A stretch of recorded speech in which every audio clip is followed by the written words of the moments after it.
And yeah, so I am an emergency physician in Denver, Colorado, and I work for the Kaiser Permanente Medical Group, and we provide care to the 660,000 Kaiser Permanente members in the region of Colorado. Sadly, I have no conflicts of interest to report. So my agenda, just before I do, so quick show of hands, how many of you were at the keynote speech the first day? I have like a sizable, yeah. So I was there and I had this experience where I'm very excited. I'm going to see Eric Schmidt and the lights go dim and a man starts singing Hallelujah. And I think, damn, he is a good singer. I did not think Eric Schmidt was going to be that good. You know? So, and the reason I say this is I think it's important to know what you're about to hear. And so here's what I'm going to do. It seems like the talks here at HIMSS kind of fall into a couple different categories. Some are industry and academic, and then others are very practical and just sort of talking about what folks are out there doing. My talk is the latter. It'll be specific, it'll be granular, and I'm just going to tell you about our program. I'm going to talk a little bit about what we think we've learned, and then I'd really like to open it up for questions, not least of which because I think there's probably a tremendous amount of brain power in this room, and the questions you ask are going to help. So learning objectives are as you see them. They're in the syllabus. I'm not going to go through word by word. So I'll jump in with an example. You started to feel unwell last night. You had a familiar feeling. There's a little bit of burning, maybe having to go to the bathroom more than you're used to, and you think maybe you're running a fever and you know exactly what it is. You know you've got a urinary tract infection. It's happened to you before. So you drink a bunch of cranberry juice and you get to bed nice and early and you wake up and you're feeling worse. It hurts more. You're still, again, kind of got that body ache feeling. And the bad news is you're leaving in 3 hours for a business trip to Japan. And you do not have time to make a doctor's appointment, to go in to see somebody, to drop off a urine specimen and wait for the results and so forth. So what do? Last time you ignored it and it turned into a kidney infection, and you don't want that to happen again. So in Colorado, if you're a Kaiser member, you would do this. You would go to kp.org and you log in. Your login credentials identify you for us, and we've got access to your medical record. There's a link in there, in fact there are several, that will take you directly into a chat with a physician immediately, without having to talk to anybody, without having to clear anything.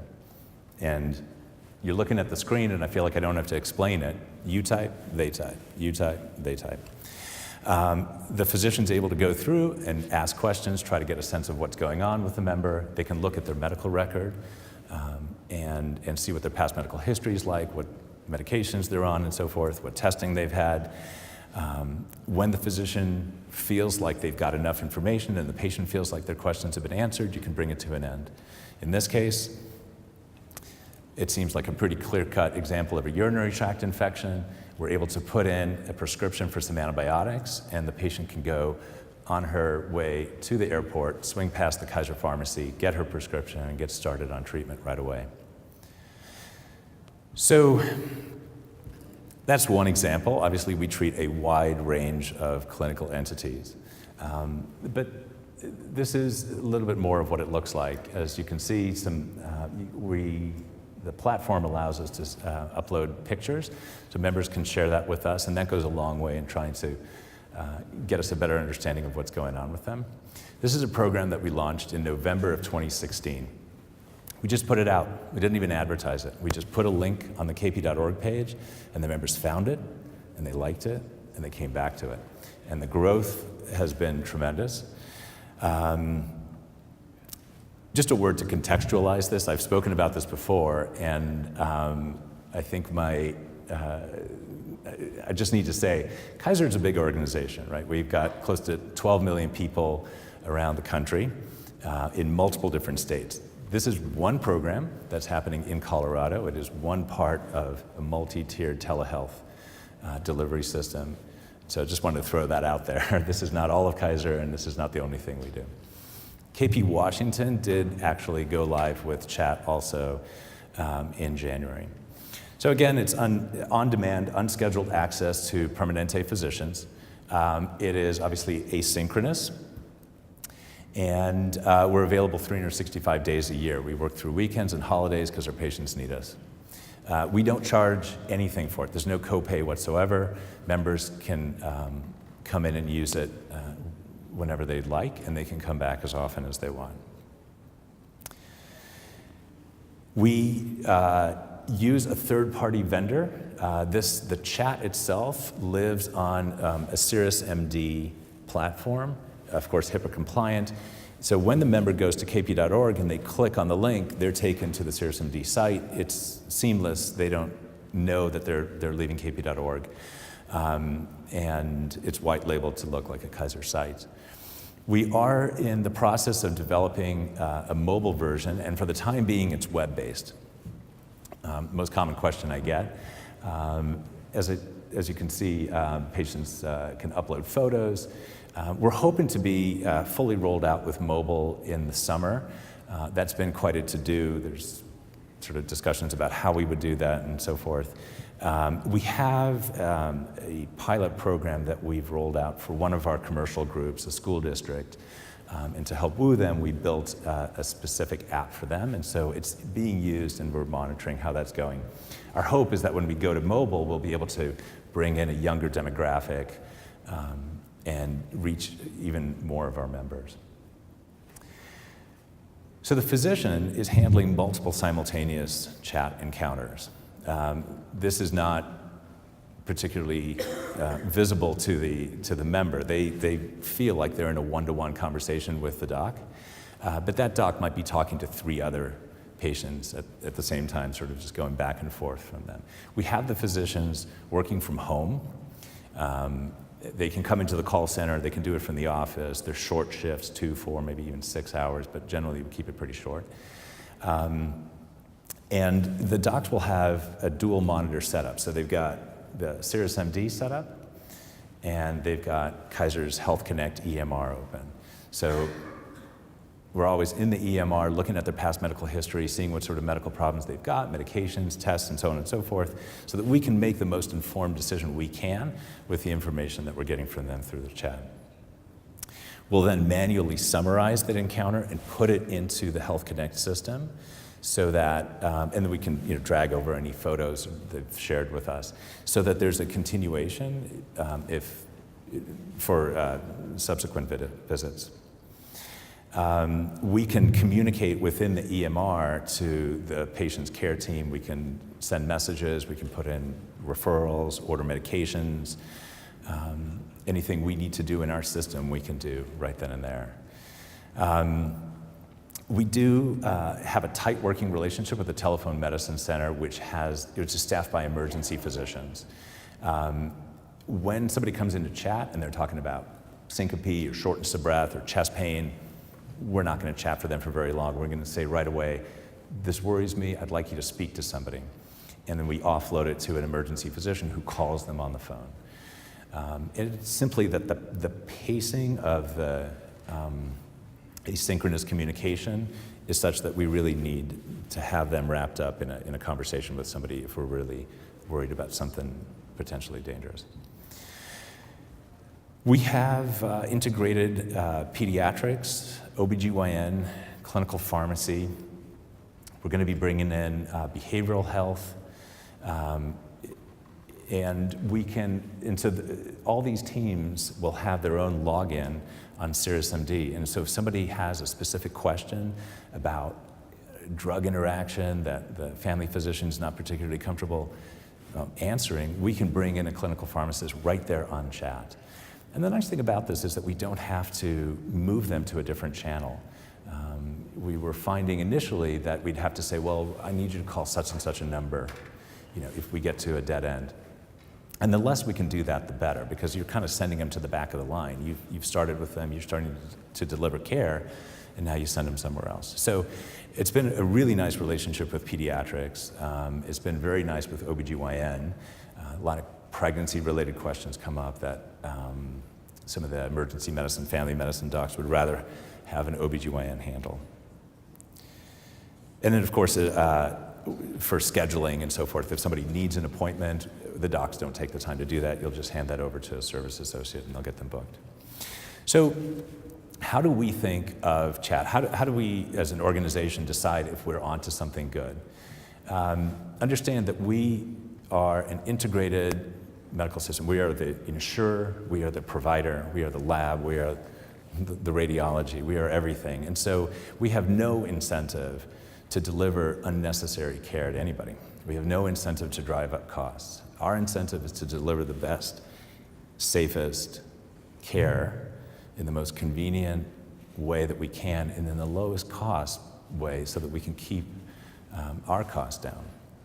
And so we think of this in the quadruple aim, and I've heard this articulated in a few different ways over the last few days. I call it service quality, affordability, and sustainability. So in terms of service, do people like it? Yeah, they like it. This would extrapolate to a net provider score of close to 70, which should make anybody happy. It's not surprising, in less than the time that it would take to come off hold at the call center to make an appointment, you can be done with your entire chat. The immediacy of the contact with physicians surprises the members. I think just for so many years, we've just become used to this idea that if you want to see a doc, you're going to have to go through some hoops. And the idea that you can just enter straight away into a conversation with the physician and get answers right away is enormously pleasing to the members. We survey our members about likelihood to recommend, and it's equally high. It's a sort of a combined 90-ish% month on month. This is November through January data. I think we were pushing 80% for February, which is crazy because that was our busiest month yet. And the patients tell us in testimonials that they appreciate the immediacy of the service. They appreciate the contact that we make with them, and they appreciate us valuing their time, that we respect that they've got a busy day too. And for us, this is starting to become about patient retention. It's a big deal. It's a fiercely competitive market in Colorado, and we don't take anything for granted. We feel like we deliver good care, but this is one of those things that's going to help us succeed. So I could talk about that more, but I want to sort of get into quality. So the first thing to think about is, does it work? You've gotten into a chat with a member, terrific. You've given them some advice. Now what? Do they then go to the emergency department? Was this just sort of a conversation to keep them busy on their way into urgent care? So we've looked at disposition rates. And so each encounter we track, where the patient was sent. We're finding that month to month consistently, we're around 70% of the encounters we resolve right then and there in the chat encounter. Plus so we might give them a prescription, we might give them some advice, we might give them a referral, but we're done. They don't need to come in. About 28% do, and these are folks that have come in oftentimes uncertain as about where they need to go. But we're finding that even with the folks that we send in, there's a great value to us contacting them and having a conversation with them. So if we send 2.9% to the ED, I got to think it would have been higher if we hadn't spoken to them. And so you can see these are our percentages for routine appointments and then same day, which would include our urgent care and diagnostic centers. The other thing we've done is we've taken a look to see for those chats that we thought are resolved, where we said, okay, you're done. Here's my advice, do this. How many of those folks end up in our system within the next week or so? Does the advice stick? And of course, there's going to be a non-zero number, non-zero percentage of patients who didn't like your advice. They didn't particularly trusted, or they got worse, and so forth. But we're finding that that number is very low. It's only about 3, 4, maybe 5% of people who get handled with chat who then are in the clinic for the same complaint within a week. This is a kind of a funny statistic. We don't have a ton to compare it to, and you can't really, in fairness, compare it to other venues. What might be good for specialty care, you wouldn't really apply that standard to primary care, and you wouldn't apply it to telephone or chat. But we can use it longitudinally to make sure that we're tracking. Dispositions, we can compare physicians to see if the docs are performing similarly. You may have one doc with a certain profile of dispositions, and they're just maybe very comfortable treating people over chat, and they send very few to the emergency department, whereas somebody else is not so comfortable with it, and they consistently are sending people into the emergency department or clinics, what have you. Our docs don't have to do this, and so if they're not well suited to it, and if they don't like it, we can get them employed elsewhere, or doing other things, I should say. In terms of affordability, the cost, the most common question I get is, how can you afford to have a doc up front? Why would you have a doctor do this? Why don't you have PAs do it? Why doesn't AI do this? And it's been interesting because the docs don't turn out to be as expensive as you think they're gonna be. And this is true for a couple of reasons. Number one is what I talked about before. The doc's handling multiple simultaneous encounters. Remember, this is asynchronous conversation. So I can have one video conversation with one person at a time. I can do one phone call at a time. But I can do 4 chats at a time. So you're not going to get 7 videos out of a doc in an hour, but you can get 7 chats out of them in an hour, and 7 good ones. We've pushed the docs to go a little bit higher than that, but we think that this is a pretty good sweet spot. The other element is the ability to bring the chat to a resolution. We considered using mid-level providers and nurses. The problem here is that folks come in and they want an answer and they want a resolution. And protocols don't always get you there. Our nurse advice calls run 35, 40 minutes, and 40% of them end up with an appointment anyway. So if you put a provider who can make a decision and make a disposition and take care of the problem the first time, it ends up costing you less in the long run. Obviously, you can see the comparisons to urgent care, primary care, and emergency department. Forget about it. Like, it's one of our VPs actually did a back of the napkin calculation, and he came up with, if we just save 3 or 4 emergency department visits a day, we've paid for the whole operation, and the rest is gravy. So we monitor the length of our chats. They tend to run about 20 minutes, if you're curious. That tends to go a little bit longer when the docs are very busy. When they're handling 3, 4 at a time, they tend to creep up to about 23 minutes. And we've been able to keep the time to chat pretty low, and we're on there in less than 1.5 minutes on average. Another aspect of affordability and the way we think about it is differentiating ourselves in the market. Again, it's a tight market in Denver, in Colorado, I should say. And if we can differentiate, if we can offer something that isn't available to everybody, then that's gonna help us. What you're seeing there is a photo of an on-site telehealth clinic. So this is a little project we're playing with. Instead of putting an on-site clinic with a provider, we're putting a telehealth clinic. So the members can come in and access chat, phone, video, what have you. And chat's actually been pretty prominently featured in this service. And employer groups and brokers have told us that this works for them. It's a nice differentiator. And then finally, I just put a plug in for this, the fourth part of the quadruple aim, which is sustainability. Everybody's been talking about physician burnout. I see there's a few talks this week about it.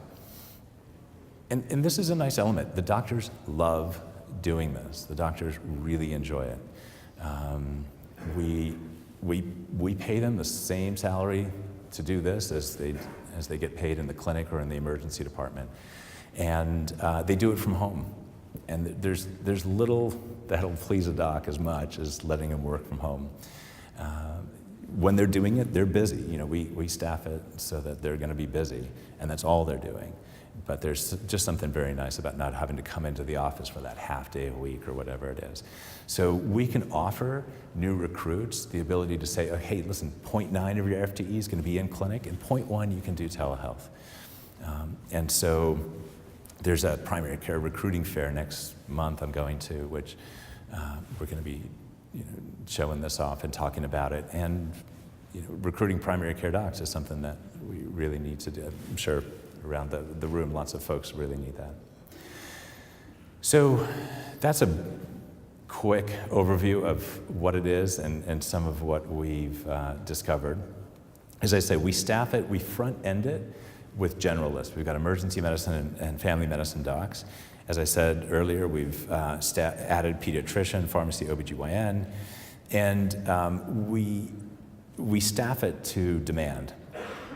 And it's a simple Erlang-C formula. You just sort of take the average handle time, the level of service you want to deliver, and you can take expected volume based of, for us, we could use our kp.org previous click-through rates, but we also have experience from our telephony system, and it really extrapolates very closely.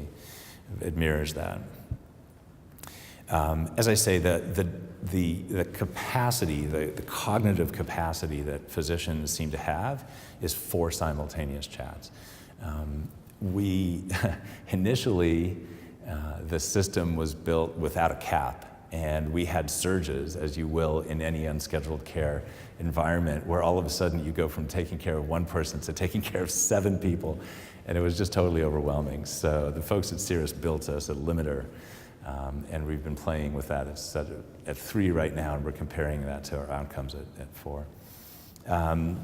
We find that if we target about 6 to 7 chats per provider per hour, we minimize queuing. But then we had an unexpected lesson over the flu season, and particularly in January and February. It was just brutal. We were just getting crazy numbers of chats. And we actually found that members tolerated the queue more than we thought they would.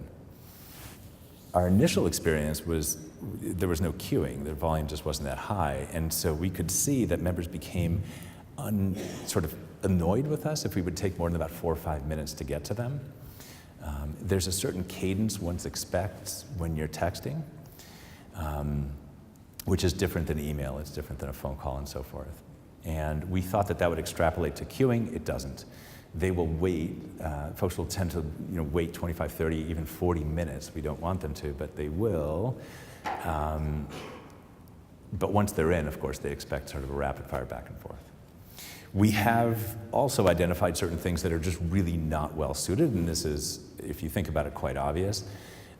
Very high risk entities you probably don't want to be handling on chat, and I talked about that a little bit before. Duplicative communication. So we have buried the chat link strategically a few different places on the kp.org page. So it's on the front page. If you are on the Find Care page, you'll find a link there. If you're on the I want to make an appointment with my doctor page, you'll find the link there. But you won't find it on the I want to email my doctor page. And that's because we want to keep those lines of communication separate. We don't want duplicative lines of communication. Our EMR actually allows us to see what emails they've sent, and we can address that, but we find that it's better if we just separate that out. And then, of course, the other thing that's not well suited for chat is something that's got a very high likelihood of needing to come in. So if you're talking to somebody who's already told you that they've tried Zofran, and they're vomiting, and they're dehydrated, and they think they're ready to pass out, stop the fight, just bring them in. So we try to steer some of the stuff that obviously needs to come in. Then there's this. So I was a doubter. When one of our VPs first came to us and said, we want to do this chat thing, I had a forward response. And it was, I don't buy it. I just didn't think that I'd be able to connect with my patients. I didn't think I'd be able to place a hand on the forearm and reassure a patient and say, hey, I know you're scared. It's going to be okay.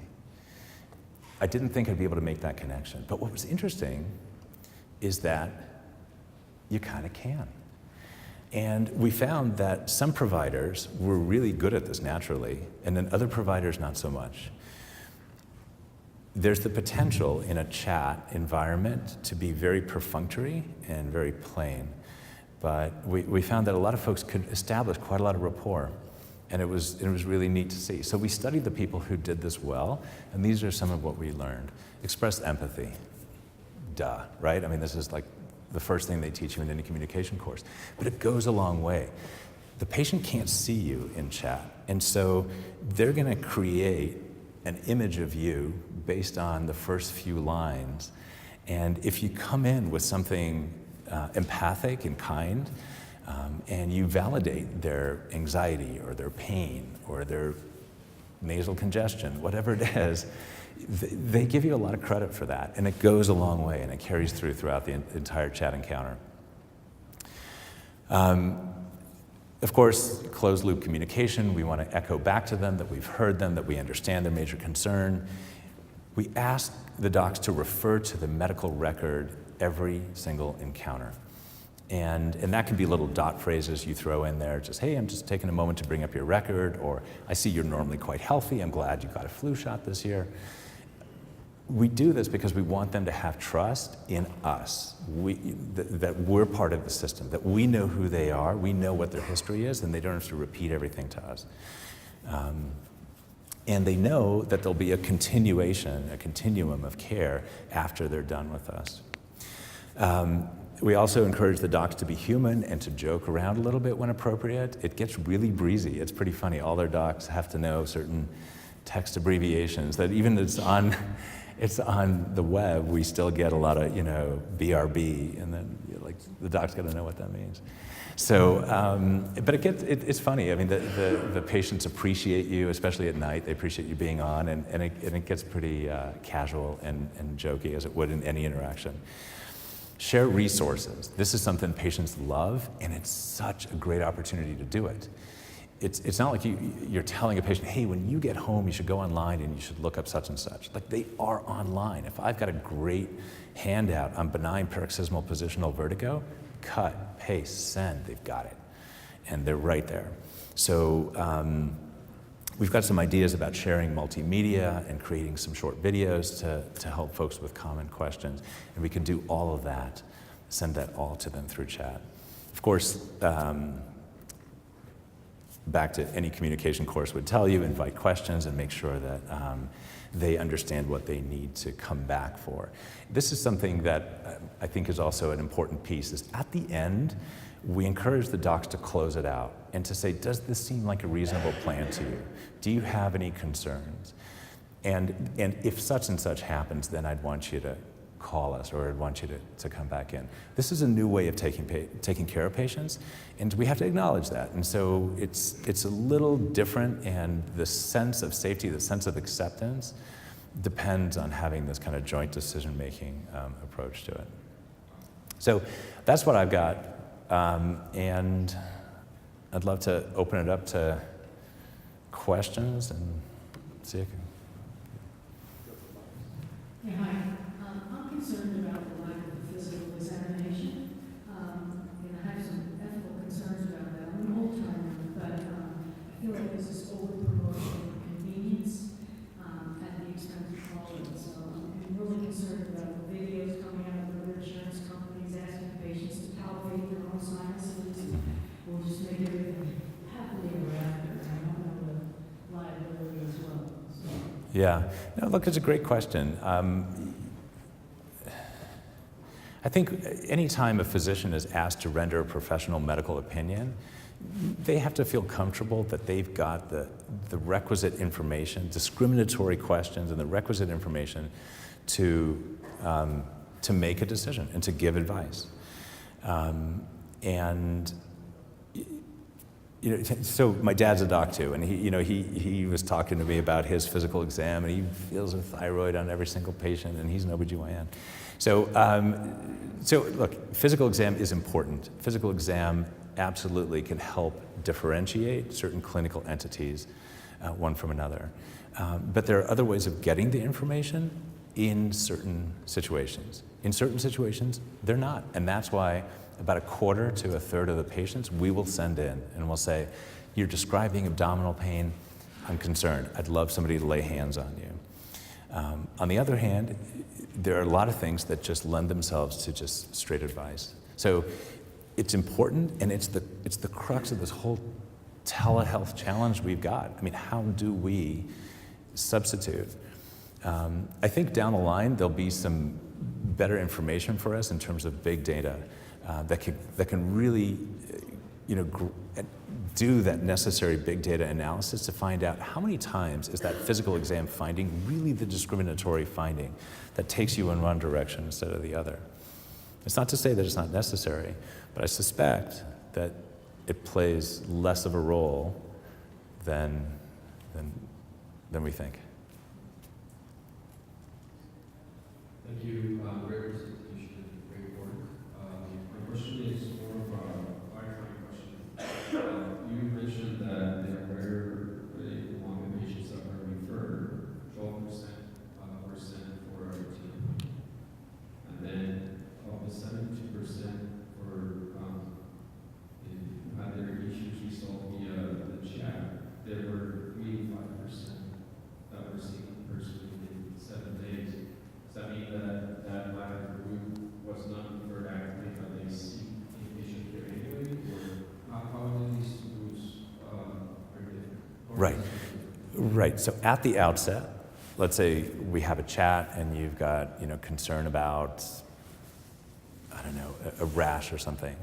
And so I might say to you, listen, I'm concerned about that. I think somebody needs to take a look at it. You're diabetic, and I'm not going to be comfortable just giving you an antibiotic for it. So I'm going to schedule you for an appointment. I'm going to bring you in that day. That's different than somebody who's, let's say, very healthy, and they can describe sort of a contact dermatitis or something, and it looks pretty clear-cut what it is. And I'm going to say, look, just put some hydrocortisone cream on that. And if it gets worse, we're going to need to see you. So 3 days later, it gets worse. They come in. So they're going to be in that thing. Thank you. Hi, Gordy Schiff, Regular Women's Hospital and Harrison Medical Center for Primary Care Medical School. This is really great work. It's sort of the frontier. I want to ask questions in sort of 3 areas. One is sort of an extension of that first question. Are you getting vital signs from patients? And does somebody say, why don't you feel what your pulse is? That's an important piece of information. Obviously, people have technology, Yeah. but for me, to stay comfortable as a sick patient and not a sick patient, to not have that information is critical, and you don't know what it is if you don't know what it is. Do you want to ask all three, or do you want me to answer that now? Well, Let me answer, because I'm going to forget. So vital signs are vital. It's critically important, and you can try to get at it. You can ask them to take their pulse. You can ask them to say, tell you what their Apple Watch says. But you have to recognize that it's not the same thing as having a device that we have certified, that we know is calibrated and reliable. So at our telehealth clinics, those devices are, and we can trust those. We can sort of vouch for them. But there's a gray zone, and I'll just tell you. I mean, if the disposition depends on the heart rate, you should be seeing them. But you're right. The more information we can have, the better armed we are to make a decision. And every little bit of biometric data that we can get brings us a little bit closer to that in-person exam. And so I suspect that in the future we'll have more and more availability of, pulse ox, cardiac rhythm, temperature, blood sugar, blood pressure, and so forth. Okay, so next, again, it's somewhat similar. So the decision to do this by multitasking chat versus telephone conversation is an interesting one, right? So again, you said any bit of information helps you get how the patient sounds, looks, and feels. Right. So why wouldn't we just talk on the phone and talk that through? Is it that much less productive? It just seems it would be more personal, it would be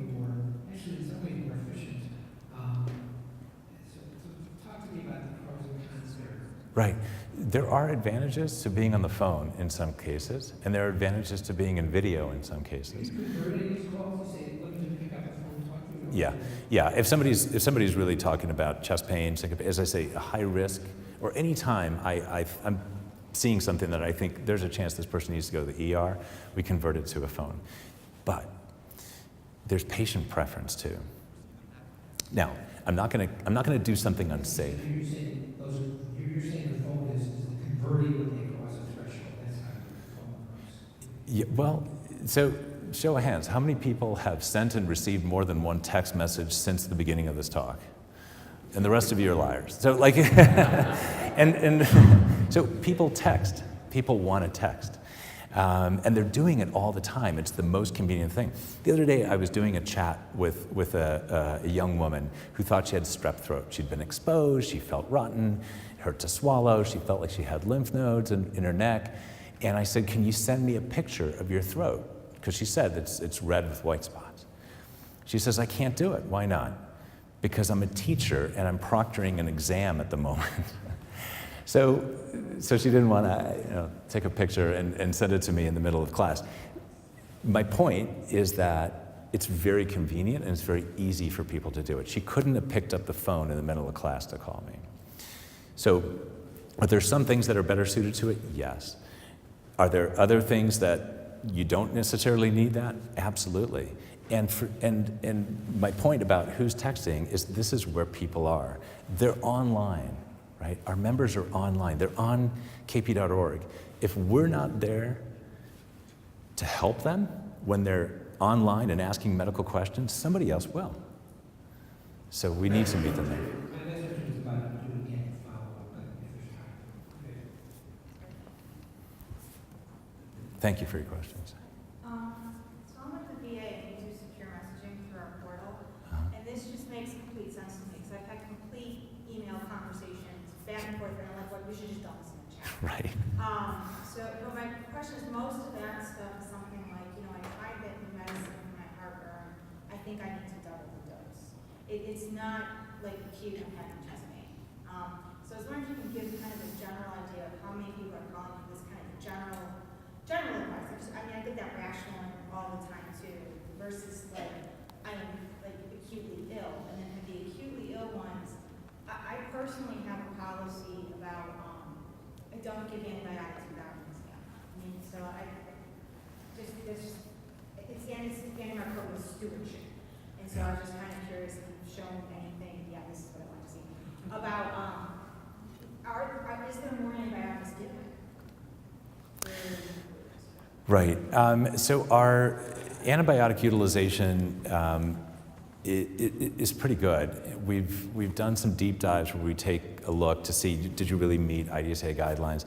It's a little tricky, right? For a sinus infection, you have to document what fever, mucopurulent nasal discharge, facial tenderness, or sinus tenderness. How are you going to do that? As you say, do you have them push on their own face and so forth? So sometimes it's a bit of a judgment call there. And you may be more comfortable because let's say somebody says to you, look, I need to go to urgent care because I think I've got sinusitis. And there's very high likelihood that they've got sinusitis. You can start antibiotics and book an appointment for them in 2 days. So you've saved them an urgent care visit, but you're going to get them in, there's going to be backup. Or you could say, look, let's just try the sinus rinses for another day, and then we can always get you in. So you've given them some actionable information, and you've helped kind of bend the curve there. Hi, Timo from Finland. So thank you for your presentation. It was interesting to hear that you don't see this as one in addition service, but it will diminish the total costs. So what I'd like to ask, so do you use chatbots or automatic answering, or have you considered that, or do you use like algorithms like some choice before you get to the doctor chat, or does anyone who wants get to the doctor chat over right away? So the short answer is no, we don't, and yes, they do. we don't put bots, and yes, anybody who wants can come in for anything they want. But of course, as we look ahead, I think it's natural to think that it would make sense to put an AI bot, insofar as it doesn't break that experience of immediate contact with the physician. I think as long as you're moving them forward. So there's very, very early discussions about that. I'd say this, another one of the most common questions I have is why not just, let AI do this? And my feeling is, and please convince me if you've seen something different, AI is not high enough yet to do this, and it will be. This is an interim solution, right? I mean, all the doctors are going away eventually. But it's not there yet. And so for the next few years, I think you put a doctor in front of people right away, and that's maybe the solution. And can AI help us be more consistent? Can AI help us be faster? Yeah, probably. I'm Sriram from Sutherland. Firstly, very beautifully presented, very nicely presented. Thank you. Actually, from here, looks very attractive. One question I have on the chat itself today, are you looking to add the telephone and video component within the chat? Why we don't need to move, transfer the telephone? We can do voice-based communication by putting the button and getting there or Yeah. So the platform provider actually has a built-in transfer to video capability, but we turned it off because the doctors are doing multiple simultaneous asynchronous communications. So if I'm chatting to these four and one of them needs a phone call, these three are not going to be very happy with me. And so if you've ever tried to talk to a teenager who's texting, you realize you can't have a conversation and text at the same time, but you can text multiple people at the same time. So it's for that very reason. So if somebody really needs to go to a phone call, we're going to have somebody else take over that phone call. or have an exclusive phone session set up. Yes, and we will recommend to somebody, we have telephone advice visits, we've got video visits, we can schedule this stuff. And if that's what they want, if that's what they prefer, we can certainly send them that way. But those generally that enter chat kind of like it, and that's, they've already chosen that. There will be cases where the doctor wants to see the patient or Yeah. wants to see sweating or Yeah, no, and as I say, we never ask the docs to do something that they're not comfortable with. If you feel that you don't have enough diagnostic certainty to render an opinion as a professional, you shouldn't do it. You bring them in. But there's plenty where you don't need to. And the other question I have is, are some doctors liking this so much they want to use all the time? Yeah. Well, yeah. I don't think the doc should be doing more than about 20% telehealth. I think it's important to. So in our company, we actually have a rule that even the part-timers need to have a one-to-one balance of face-to-face care with telehealth care. But by and large, people are doing this, 10%, 15% of their time. And all the home health provider things. Anyway, thank you. I actually work at Kaiser as well. I lead telehealth in San Diego. Oh, cool. So I'm really excited to come and hear your talk. Our question is about the transcript of the chat. Is that saved in the medical record at all? Can you speak just a little bit about that? Yeah, so the transcript is saved on the Cirrus side. And so in time, we'll build a link just like we do for the EKGs and outside medical records so that somebody could go do it. But for the time being, the physician summarizes it. You wouldn't want to have to read the entire transcript. Some of these are 7, 8 messages. Others are long. And if a doc spent all that time getting through all those questions and they've got a 4-sentence summary, that's what you want. So that goes into Health Connect and not the entire transcript. But it's recoverable, it's there. And then I assume then that the member is able to reference back to see any documents or advisement. Yeah, when the member logs in again, their entire transcript is still there for them. And they can go back on all their chats. Thank you. Sure. My name is Dan, Pizza Brandon Miami, and I have a question for you. First of all, thank you for your presentation. Thanks. If someone calls in, let's say it's a pediatric patient with diabetes, and they have questions about their insulin, does the person taking that call then contact the specialist and then get back to the Yeah. It's not an emergency per se, but Yeah, if it's a sort of a general question about, yeah, we're not there yet where we can have a pediatric endocrinologist on call to get into chat. It's, you know, if we go enterprise-wide and we do this across all of Kaiser's 12 million members, then yeah, we could probably have anybody, you know, every single specialty answerable to chat. I just, it would be so infrequent that it wouldn't make sense to have somebody pulled away to do a chat. well, I just use that because that's my specialty, but just in general, if a specialty-specific question were to arise, Yeah. what happens next? Yeah, well, so as I say, for now it's just OBGYN and peds, and soon going to be behavioral health. You know, probably next, you know, eventually we'll roll this out to others. I think it would be good to have somebody from surgery on to answer post-op questions, maybe orthopedics and so forth. And so as we get more utilization and we can justify, you know, a provider's time, then yeah, we do that. One other question, do you find that people are using this service kind of to circumvent or to regular appointments with their doctors? Say that again, I'm sorry, as what? So for example, I'm just going to use my specialty again. So if someone were to call me every night for insulin adjustments, then I might not see them doing it for a year because they're getting all the advice on the phone kind of thing. Yeah. So I'm wondering, do you see that similar situation with the gen peds, Yeah, for example? but that's okay. I mean, if there's good reason to bring somebody in, we'll bring them in. But if it's just a simple, you know, if there's just some questions about, hey, do you think this is something serious? Do I need to get this x-rayed, or so on and so forth? I guess, again, in our financial model, it doesn't make sense to bring somebody in to an urgent care, to a clinic, if we can handle them via chat and would do so safely. It's just, so yes, they do save us a lot of visits, and we count on it. I mean, we count on, you know, probably 600 visits in our region per week are made available to patients with higher acuity complaints that need that doctor time. Ari Melmed, I'm a physician in Woburn, Minnesota. Hi.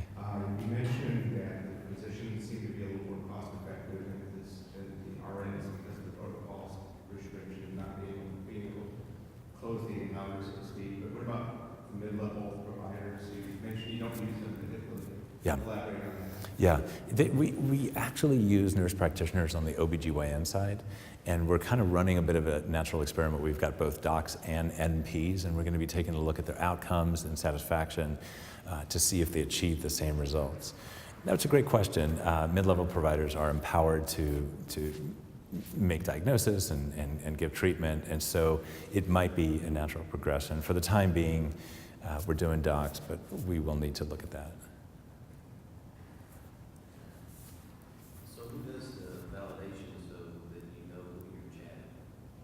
That's done on the kp.org page. So before you even come in, if you know, when you log in to kp.org, that pass-through comes over with your medical record number.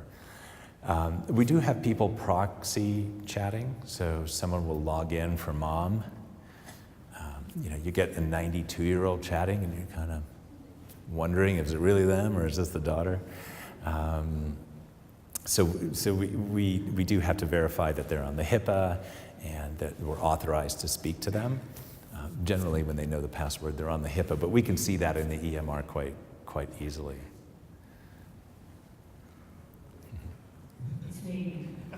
Can you go over some of the negative consequences? I know you know the numbers are small. Yeah. I guess I'm concerned is you get a UTI and you never get a culture. You think you give a strep screen and you don't do a strep screen, you just treat. So Yeah. I'm concerned about, even if it's narrow, what your negative consequences are. Well, look, knock wood. I mean, we've only done about 45,000, so we don't have a huge N to say that, you know, no adverse outcomes that we know of. I mean, major adverse outcomes that we know of. We know we've had folks bounce back into clinic where the advice they were given didn't work out. But we do periodic QAs where we will go in and we'll just take a look and say, does this meet standard of care? Hi, this is also Canadian Solutions. Do you have other digital channels, say synchronous or synchronous channels, where you compare the utilization rates to the chat channel? Or, how many times do you come back to the chat channel versus reusing telephone or secure email? That's Yeah. one question. Difference and also cost savings. And the other question is, you mentioned behavioral health. What would that experience be like for the member or the patient on the chat side? Right. So let me just parse those two questions out separately. So in terms of the other channels we have, so we can do video visits in the region. Our uptake for video visits has been very low. And there's probably a multitude of reasons for it. There's probably a certain amount of resistance on the provider side, but honestly, there hasn't been a huge surge of demand from it from our patients. It's funny, I was actually at Teledoc and I was talking to one of the folks at the booth there, and she was telling me that she gets free access to Teledoc and she just uses the phone service because she doesn't like to do video chats. And but anyway, video is part of what we offer. Our utilization is very low to date. We're trying to grow that. We think that long term, it's just part of the picture, and we're going to need to do it. Telephone, we have scheduled telephone advice appointments with physicians, and we do, I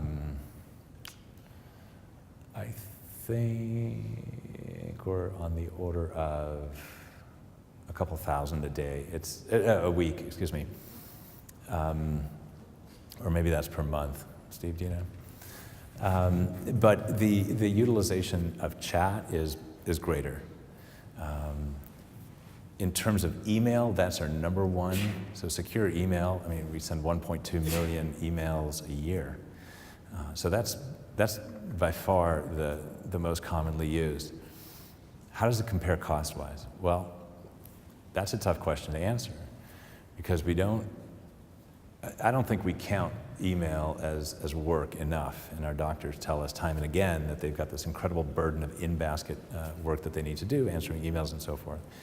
And they don't feel like we make enough space in the day for that. So it's a little difficult to know what the cost of an email is. It may be less expensive, but again, it's one message at a time. And then we have nurse advice line, and I showed the relative cost. We're about half of that. I think that's about it in terms of the various channels. And the second part of your question, remind me, was? Behavioral health. So they have not come on the service yet. We do find that there is this phenomenon in a few patients that we've seen where they're willing to chat about something that they wouldn't want to talk about. And it's kind of interesting. It's almost like they feel like they've got this air of anonymity or something behind their computer screen. And they're willing to share some pretty intimate stuff. We get a lot of questions about STDs and so forth, concerns about that. And I think there's just a patina of shame still around that stuff that they'd rather not actually face somebody, literally. And so we have to balance that. Again, you have to be safe. You have to deliver safe quality care. So in terms of behavioral health, I think that there's potential. We haven't pushed it yet to a significant degree. We're moving behavioral health much more into video. But I think there's some that are relatively easier, minor things that we could handle through chat. All right. Well, thank you very much for your attention, and enjoy your night.